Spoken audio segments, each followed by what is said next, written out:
भगत वाह।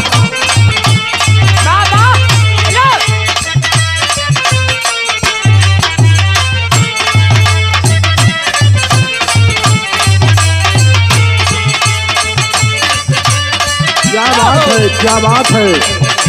ओ हो।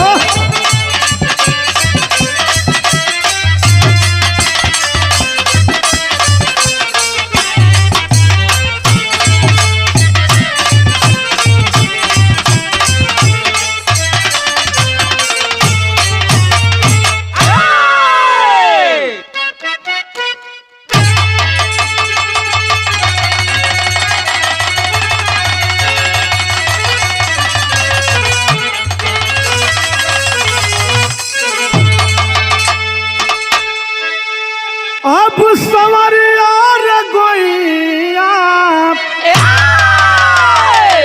हो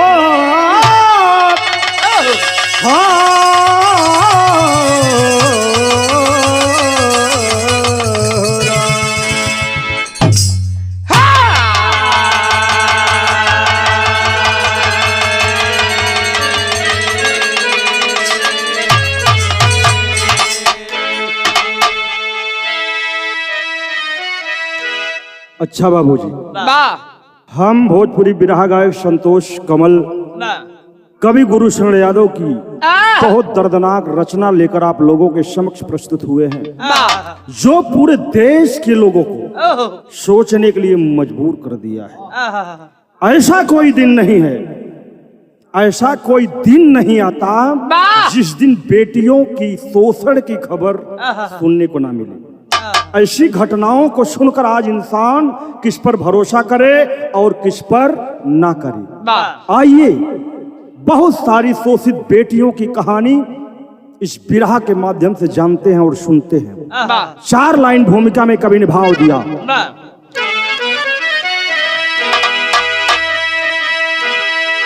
जिसके हिम्मत के आगे हिमालय झुका, चौथर फैली है जिसकी कीर्ति कहानी, पाव रख कर जमी पर गगन चूमती, झूमती ले भुजाओं में बल बन तूफानी, जो अखाड़े की मिट्टी को चंदन समझकर लड़कर निखर कर करे पहलवानी, ऐसी बेटी को सत सत नमन गुरु सरल, ना रुकी ना झुकी पर बचाया है पानी।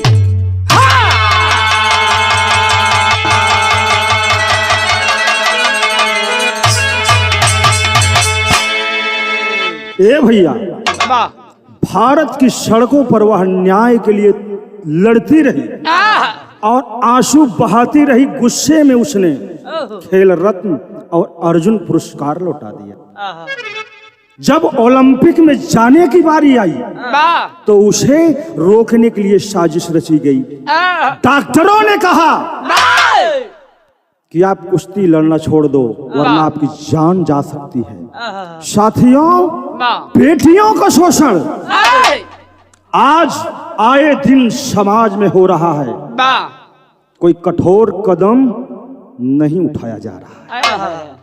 वह बेटी कौन थी जिसे सड़क पर उतर करके धरना देना पड़ा, अर्जुन पुरस्कार लौटाना पड़ा, खेल का मेडल लौटाना पड़ा।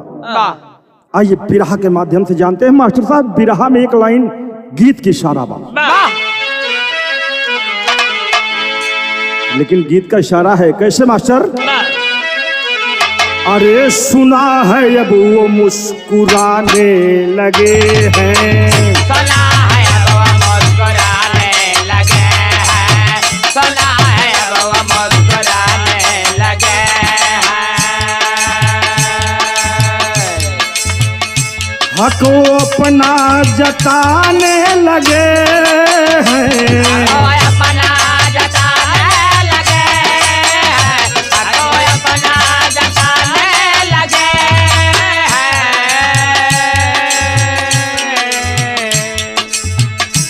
हको अपना जताने लगे हैं, सुना है अब वो मुस्कुराने लगे हैं।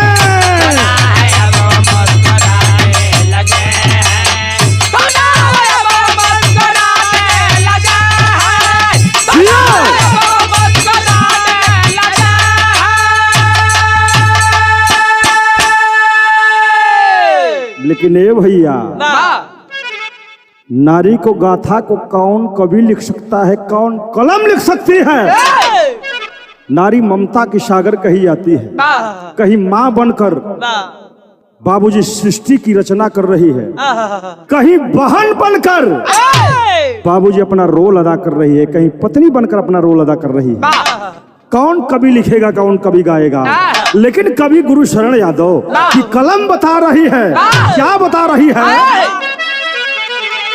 अबला तेरी कौन गाथा लिखेगा, अबला कौन तेरी गाथा लिखेगा, अबला कौन तेरी गाथा लिखेगा। जय धरती में भारत माता लिखेगा, भारत माता लिखेगा, भारत माता लिखेगा।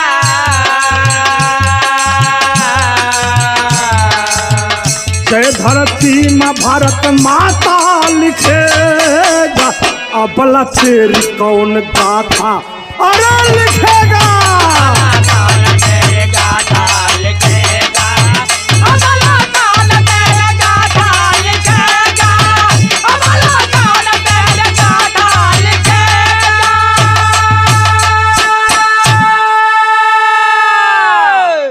जो देश के लिए मरने मिटने के लिए तैयार हैं, देश की बहादुर बेटियां हैं, उनका भी शोषण हो रहा है। हाय रे इंसान, कहाँ जाएगा ये जमाना? यहीं से कहानी की शुरुआत हो मास्टर।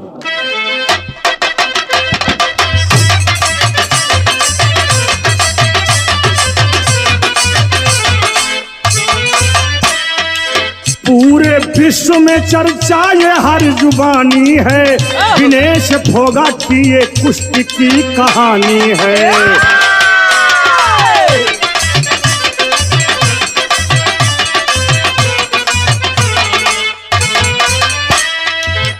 पूरी दुनिया में अपना लोहा मनवाया है, पूरी दुनिया में अपना लोहा मनवाया है, काढ़ कर झंडा विजयी परचम लहराया है।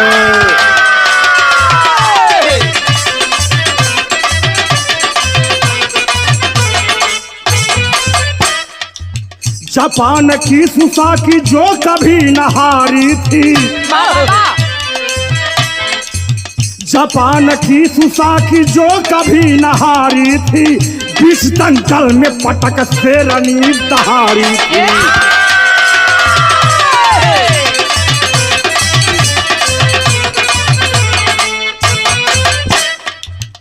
एक घंटे के अंदर 2 दंगल जब मार दिया, एक घंटे के अंदर 2 दंगल जब मार दिया, चकित है विश्व कैसे दोनों को पछाड़ दिया।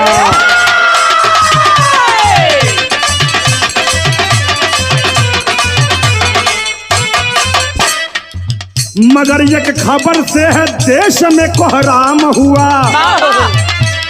2.5 किलो का भारी अधिक गमे शाम हुआ।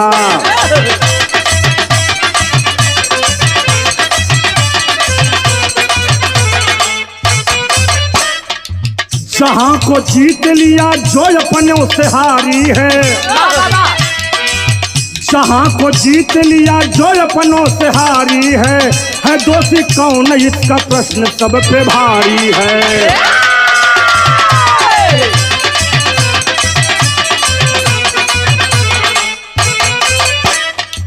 हिंद की बेटी पर जन जन का है सम्मान खड़ा, हिंद की बेटी पर है जन जन का सम्मान खड़ा, दिनेश के पीछे ये पूरा हिंदुस्तान खड़ा।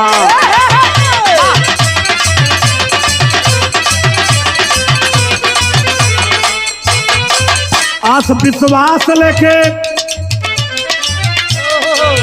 आस विश्वास लेके प्रश्न बार बार अड़ा, एक दिन में ही कैसे उस बेटी का भार बढ़ा।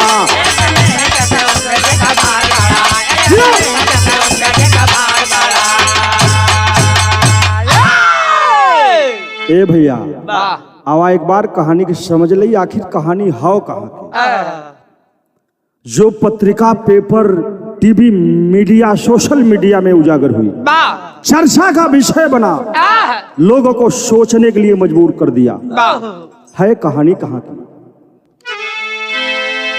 एक भारत की बहादुर बेटी, भारत की बहादुर बेटी जो पेरिस ओलंपिक में जाती है, जिसका नाम विनेश फोगाट, जो देश का गौरव ऊंचा कर रही है। लेकिन बड़ी शर्म की बात है कि बेटी देश के लिए लड़ रही एक कुश्ती की पहलवान है, और जिसके साथ पेरिस ओलंपिक में उसके कुछ आला अधिकारी गए हैं, उन पर जा करके ये शक की जो सुई है खड़ी हो जाती है। डाइटिशियन और न्यूट्री मिस्टर मेडिकल ऑफिसर और कोच, चार लोग। डाइटिशियन मतलब जो खाने पीने का ध्यान रखता है, मेडिकल मतलब जो जांच पड़ताल करते हैं मेरा पहलवान सही है कि नहीं है, कोच मतलब ट्रेनिंग करवाता है। ऐसे चार अधिकारी गए हैं। चारों अधिकारियों के साथ में वह देश की बहादुर बेटी जिसका नाम विनेश फोगाट है, वह कुश्ती का दंगल मार रही है। एक घंटे में 2 दंगल मारकर पूरे विश्व को चकित कर दिया। लोग बाबूजी आश्चर्यचकित हो गए कि ऐसा भी हो सकता है। एक पहलवान जापान की है जिसका नाम सुसाकी है, अपने जीवन में कभी भी नहीं हारी है, कभी भी अपना पीठ दंगल में नहीं दिखाया। लेकिन उस सुसाकी को भी हमारे भारत की बहादुर बेटी विनेश फोगाट चंद मिनटों में बाबूजी पीठ लगाकर चढ़कर बैठ जाती है। देश अवाक है, ओलंपिक खेल को देखने वाले लोग अवाक हैं। इस बहादुर बिटिया के अंदर कितना बड़ा जज्बा है। आज 2 दंगल मारती है, 1 घंटे के अंदर कोहराम मच जाता है ओलंपिक बाबूजी खेल में। और एक ही रात में जो शक की सुई है, एक रात में होता क्या है, उस बेटी का मास्टर साहब 2.5 किलो भार बढ़ जाता है। वह विनेश फोगाट 55 किलो की थी। लेकिन जो अधिकारी लोग थे, जो हमारे यहाँ के खेल विभाग है, वो उसको बाबूजी 50 किलो वजन के कुश्ती में ले गया। बेटी ने 5 किलो कम किया और जाकर जो सिल्वर मेडल है उसे हासिल किया। अब गोल्ड मेडल की बारी है। साथियों, एक ही रात में 2.5 किलो का वेट बढ़ जाना कोई मामूली वेट नहीं है। साथियों, उस बेटी का बाल काट दिया गया, नाखून काट दिया गया, गर्म पानी का भाप दिया गया और कंबल से उड़ाकर पसीना निकाला गया। सारी रात वजन घटाने के लिए व्यायाम करवाया गया, कसरत करवाया गया। बेटी के साथ कुछ भी हो सकता था। आखिर जब वो 55 किलो की थी तो 53 किलो में आराम से लड़ सकती थी। यहाँ की सरकार को, यहाँ के खेल मंत्रालय को चाहिए था, लेकिन ऐसा नहीं हुआ। आज जब 2.5 किलो का भार बढ़ा है, बच्ची ने पूरी रात मेहनत करके, बताइए पहलवान कैसे लड़ेगा? सारी रात मेहनत करेगा, न खाने को दिया जाएगा, न पानी दिया जाएगा, ऊपर से पूरी रात मेहनत करवाया जाएगा, और सुबह पहलवान कैसे लड़ेगा? जब वेट किया गया तो 100 ग्राम वेट उस समय भी ज्यादा था। डिस्क्वालीफाई कर दी गई। जब डिस्क्वालीफाई कर दी गई तो बाबूजी आंखों में आंसू लेकर के आज विनेश फोगाट रो रही है। पूरा देश आज अचंभित है इस बेटी के साथ क्या हो रहा है। 4 लोग गए हैं, 4 अधिकारी गए हैं, इनकी जिम्मेदारी नहीं बन सकती। अभी कल बराबर 50 किलो था, आज बताइए 52.5 किलो, 2.5 किलो वेट कैसे बढ़ा? ये शक की सुई इन चारों पर, इनकी चारों की कॉल डिटेल चेक होनी चाहिए। और एक शक की सुई मास्टर साहब उस विपक्षी प्रतिद्वंदी पहलवान के ऊपर भी है। कहीं न हो सकता हो एक सिक्के के 2 पहलू होते हैं, कि उसने कुछ करवाया हो, ऐसा कुछ दवा में डालकर खाने में दिया गया हो जिससे उसका वेट बढ़ गया। तो साथियों, ये शक दोनों तरफ है। आखिर इसका दोषी कौन है? वो बेटी रहने वाली कहाँ की है और इस पहलवानी में आई कैसी? बिरहा में एक लाइन गीत बमाली।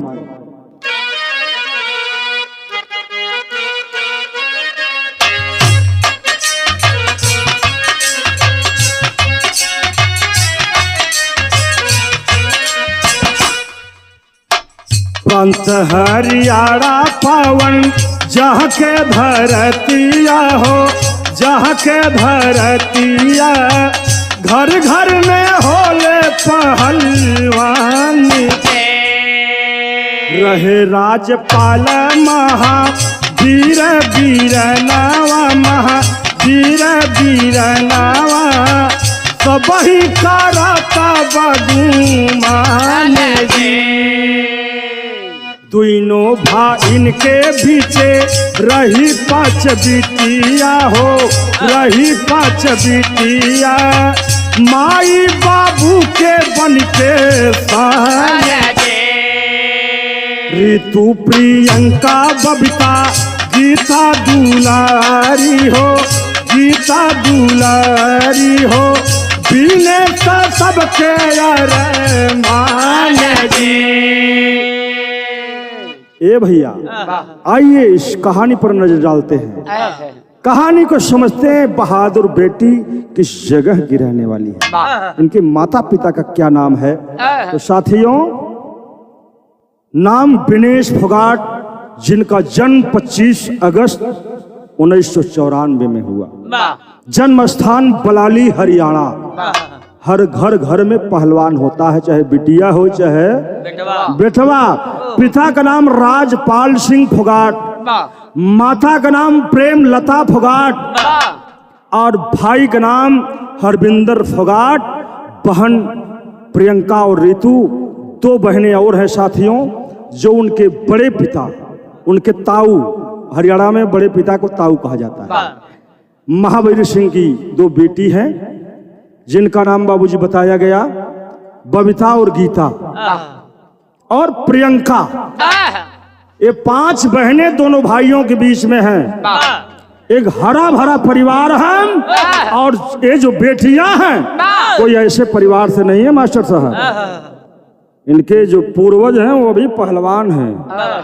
देश के शान के लिए मरने मिटने के लिए तैयार रहते हैं। आज एक सपना है। सपना क्या है कि बेटी होना गुनाह नहीं है, गौरव की बात है। ये बेटियां पहलवान बनकर देश का गौरव ऊंचा करेंगी, देश का सम्मान बढ़ाएंगी। ए बाबूजी, आज जवन ताऊ महावीर फोगाट हैं, 5 बिटियवन के कुश्ती लगना सिखावे। जब कुश्ती लगना सिखावे तो होत का बा, ए भैया, जब वो कुर्सी लगने सिखावे तो धीरे धीरे चर्चा होत बा। जब चर्चा होत बा तो कवि जी के लिखे के बोल बिरहा में एक लाइन गीत बा। देखा है भैया, तमाम हथियार बनल बा मनई मारे बदे, जानवर मारे बदे, लेकिन एक कुदरत का हथियार है जो हर इंसान के पास है। वो क्या हथियार है? वो नजर का तीर है। कैसे कोनो आशिक अपने महबूबा से कहत, का कहत मालिक? अरे मरही के बाटे ताप, मरही के बाटे ताप, अरे मारी दाना जान से। मरही के बाटे ताप, मारी दाना जान से। मरही के बाटे ताप, मारी दाना जान से।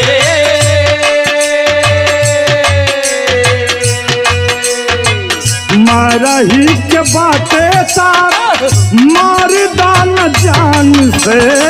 काहे के मुआवेलू नजरिया के बान से। काहे के मुआवेलू नजरिया के बान से। काहे के मुआवेलू नजरिया के बान से। आज अपने ताऊ महावीर फोगाट की देख रेख में बच्चियां पहलवानी सीख रही हैं। चर्चा क्या है? 12 हमारे कवि गुरु शरण यादव की कलम लिख रही है। चर्चा करत बा कुल गौआ जवार हो, चर्चा करत बा कुल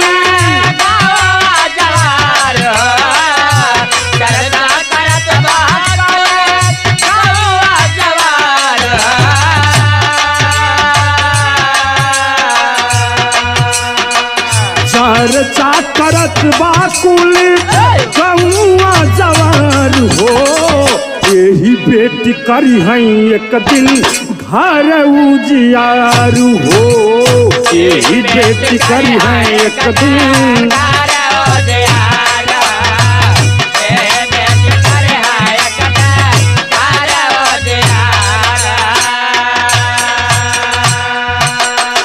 आशीष भाई। आज बेटी को लोग अभिशाप मानते हैं मास्टर साहब, बिटिया पैदा हो गई जान इनके ऊपर कई क्विंटल के बोझा लग गई। लेकिन ए भैया, हरियाणा में बेटी पैदा होना गर्व की बात है। आज ताऊ महावीर फोगाट अपनी बेटियों को वो प्रशिक्षण दे रहे हैं, वो ट्रेनिंग करवा रहे हैं। आज गांव गांव नगर नगर में चर्चा हो रही है कि फोगाट परिवार की जो बेटियां हैं, जो छोरियां हैं, एक दिन देश का नाम रोशन करेंगी। इसके साथ मेरे गांव का, आपका, हम सबका नाम रोशन होगा। होत का बा धीरे धीरे पढ़े पढ़े लोग जब दुलारी,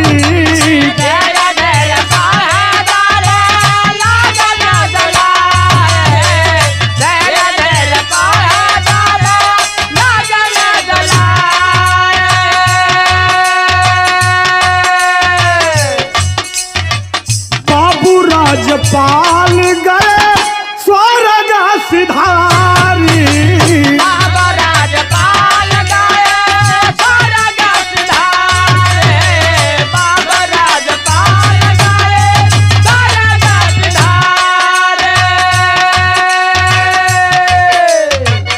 बाबू राजपाल गए स्वर्ग सिधारी।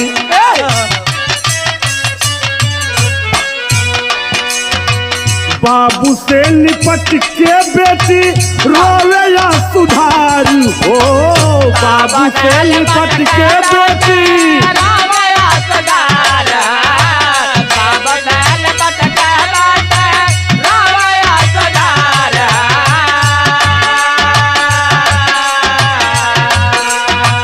बाबू से निपट के बेटी रोवे या सुधार हो, यही बेटी करी है एक दिन घर उजियार हो।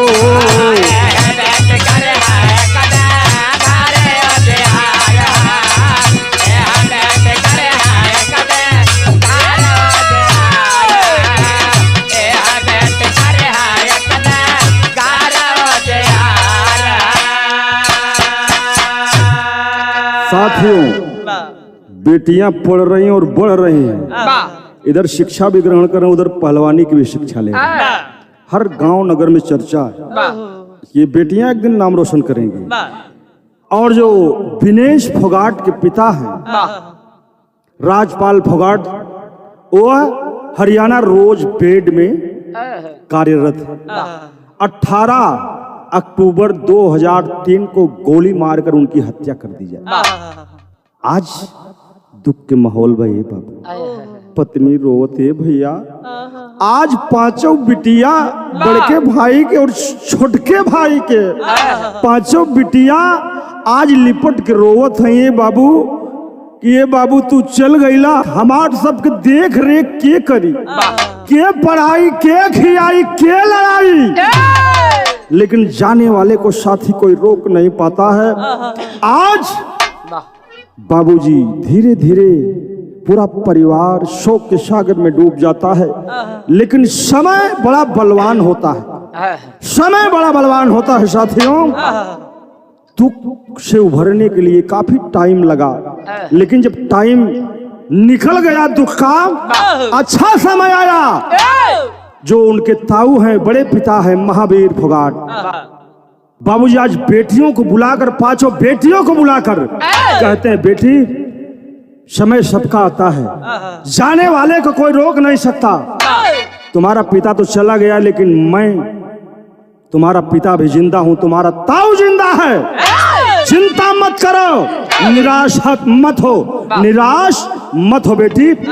आज से सारी देख रेख मेरे सानिध्य में होगी और किसी बात की चिंता करने की कोई बात नहीं है। बिरहा में गीत बदलल है मास्टर।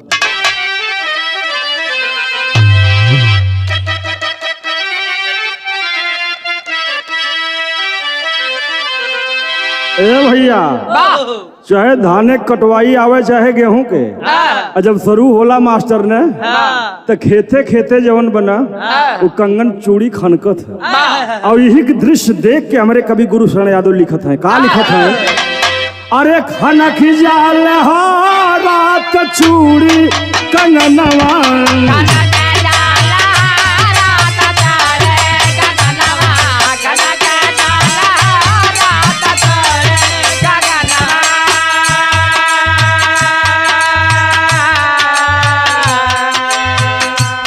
लेकिन ए भैया आज महावीर फोगाट की देख रेख में बच्चियां एक अजूबा पहलवान बन रही है।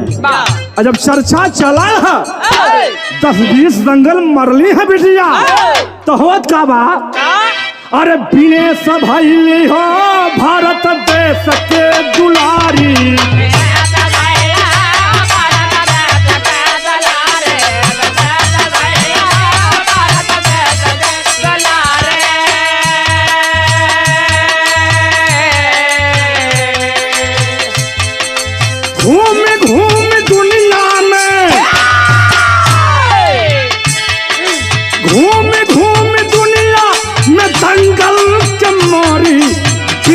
भैली हो भारत देश के दुलारी।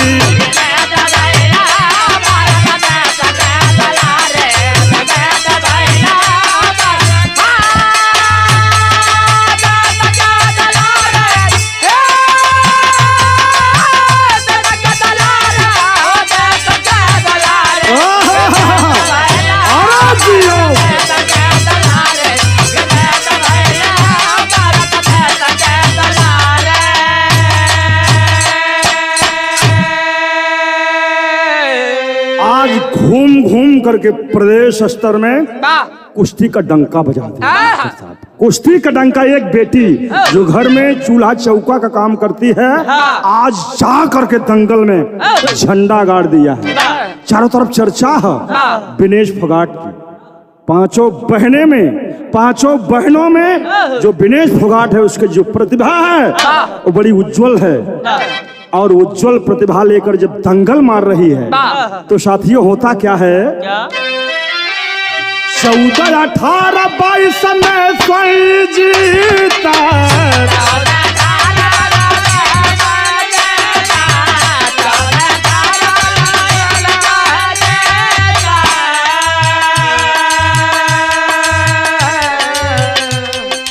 तो 2023 संघर्ष में बीता।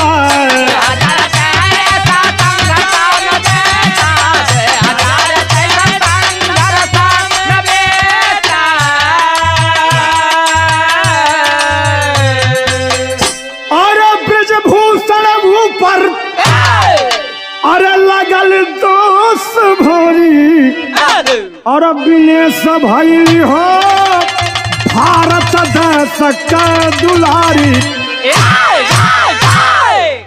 ए बाबूजी, आज हमारे देश की बहादुर बेटी बाबूजी दंगल में जाकर अपना लोहा मनवा रही है। देश के लिए, हर देशवासियों के लिए सम्मान लेकर आ रही, गोल्ड मेडल लेके आ रही है, सिल्वर मेडल लेके आ रही है। कब और किस खेल में क्या क्या मेडल लाई है, कभी की तरफ से इशारा है। क्या इशारा है? कॉमनवेल्थ में गोल्ड मेडल जीतकर 2014, 2018, 2022 में देश का नाम रोशन किया। और विश्व चैंपियनशिप 2019 और 2022 में मेडल ब्रॉन्ज जीतकर देश का गौरव ऊंचा किया। एशियन चैंपियनशिप में 2019 में ब्रांज, 2020 में ब्रांज मेडल और 2021 में गोल्ड मेडल, 2018 में एशियन चैंपियन में गोल्ड मेडल जीतने का काम किया। लेकिन ये भैया, ये बहादुर बेटी देश का सम्मान बढ़ा रही है, लेकिन एक थे बिचवा में कहानी मिलत है, घटना आवत है। वो घटना क्या है साथियों? घटना है 18 जनवरी 2023, स्थान दिल्ली जंतर मंतर। वही बहादुर बेटी जिसका नाम विनेश फोगाट है, ब्रिजभूषण पर बाबूजी यौन शोषण का आरोप लगाया, जो भारतीय कुश्ती के अध्यक्ष थे। और बाबूजी शोषण का आरोप लगा करके देश के तमाम पहलवान आज बाबूजी जंतर मंतर पर धरना दिए कि मेरे साथ अत्याचार हुआ है, शोषण हुआ है। ये जो कुश्ती का अध्यक्ष है ब्रिजभूषण, ये मनमानी किया है। तमाम उस पे चाहे बजरंग पुनिया जी हों, चाहे साक्षी मलिक हों, नामी पहलवान जा करके इस आंदोलन में भाग लिए, आवाज उठाने का काम किए। लेकिन बाबूजी आवाज को दबाने के लिए कोई कसर नहीं छोड़ी गई। आज बेटी जो देश की बहादुर है, देश का सम्मान है, देश का गौरव है, उसे भी न्याय मांगना पड़ रहा है। रिपोर्ट नहीं लिखी गई, जाकर के सुप्रीम कोर्ट का दरवाजा खटखटाया, तब जाकर कहीं बाबूजी रिपोर्ट उस ब्रिजभूषण के खिलाफ लिखी गई, वो भी यौन शोषण की नहीं, किसी और धाराओं में। और पहलवानों की मांग थी इसे कुश्ती अध्यक्ष से निलंबित किया जाए, हटाया जाए, क्योंकि ये बेटियों का शोषण करता है, अपनी मनमानी करता है, जो चाहे दिल में वो करता है। यह आरोप मैं नहीं लगा रहा हूं, वो देश की बहादुर बेटी विनेश फोगाट लगा रही है, तमाम देश के पहलवान लगा रहे हैं। यह गीत गाने का मेरा उद्देश्य नहीं है कि मुझे व्यूज मिले, लोग जाने कि हमारे देश में जो पद पर बैठे हैं, जो कुर्सी पर बैठे हैं, वो हमारे देश के पहलवानों के साथ कितना शोषण करते हैं। अगर किसी के दिल में ठेस लगे, क्षमा प्रार्थी हूं, किसी पार्टी की बात नहीं कर रहा हूं, किसी सरकार की बात नहीं कर रहा हूं। सरकार सबके लिए काम करती है, लेकिन सरकार को ध्यान देना चाहिए, सोचना चाहिए, समझना चाहिए। जब देश की बहादुर बेटियां सुरक्षित नहीं हैं, तो हमारे देश की आम बेटियों की दुर्दशा क्या होगी? ये सोचने की बात है। होत बा बाबूजी का, और बड़े बड़े पहलवान धरना दिए हैं और जंतर मंतर पे आंदोलन किए हैं।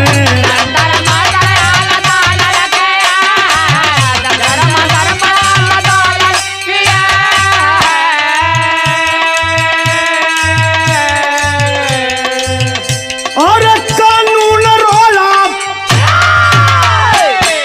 और कानून रोला दबंग के दुलारी, विनेश भैली हो भरता के दुलारी।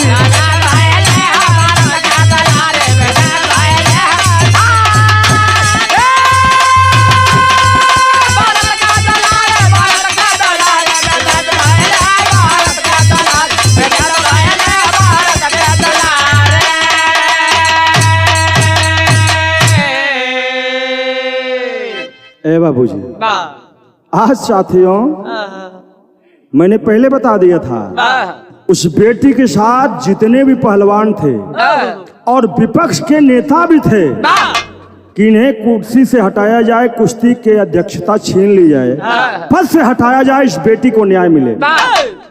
आखिरकार सरकार हरकत में आई, पद को हटा करके उनके एक ही करीबी हैं जिसका नाम संजय है, उनको उस पद पर बिठा दिया गया। बाबूजी सजा, आरोप सिद्ध हो गया, लेकिन सजा आज तक नहीं मिली। तमाम हमारे पहलवानों ने अपना खेल रत्न, अर्जुन पुरस्कार, मेडल सरकार को लौटाने का काम किया। इस दुर्दशा को देखकर जब हम ही नहीं सुरक्षित हैं, इस मेडल को क्या करेंगे? बाबूजी चाहे वो बजरंग पुनिया जी हैं, चाहे साक्षी मलिक हैं, और लास्ट में बाबूजी विनेश फोगाट ने अर्जुन पुरस्कार और खेल रत्न भारत सरकार को वापस कर दिया। नहीं चाहिए, जूझती रही बाबूजी, न्याय नहीं मिला और 2024 में पेरिस ओलंपिक में भाग लिया, जाकर के अपना लोहा मनवाने का काम किया। ए भैया, मनवाने का जब काम किया तो सिल्वर मेडल तो जीत जाती है, फाइनल की बारी है, लेकिन एक ही रात में ये मास्टर 2.5 किलो वजन बढ़ गया हो। जितने अधिकारी गए हैं, डाइटिशियन है, न्यूट्री मिस्टर है, मेडिकल ऑफिसर हैं, कोच साहब हैं, इनके रहते हुए एक रात में 2.5 किलो वेट बढ़ना ये बड़ी नहीं बहुत बड़ी बात है। सारी रात उस बेटी के साथ अत्याचार हुआ, बेटी मर भी सकती थी, लेकिन वेट को घटाते घटाते आखिरकार 100 ग्राम वेट बचा। बेटी पेरिस ओलंपिक से डिस्क्वालीफाई कर दी जाती है, रोते हुए आती है। जब स्वदेश लौटती है, हमारे देश के जवानों ने बाबूजी उसे वो सम्मान दिया, उसे वो सम्मान दिया जो किसी मेडल से कम नहीं है। लेकिन चिंता तो हो ये भैया, जीत के कोनो चीज पुरस्कार लिया वा अब ऐसे मिल जाए दोनों मंत्र।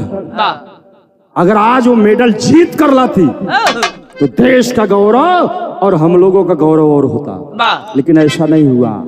विनेश फोगाट एक रेसलिंग दुनिया की बेताज बादशाह है और उनके जो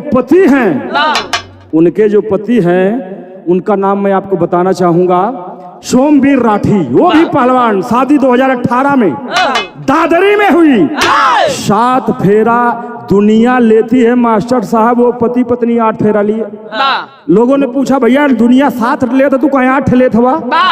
कहने 8वां जो फेरा है, बेटी पढ़ाओ, बेटी बचाओ और बेटी लड़ाओ, इसके लिए मेरा 8वां फेरा। क्या बात है।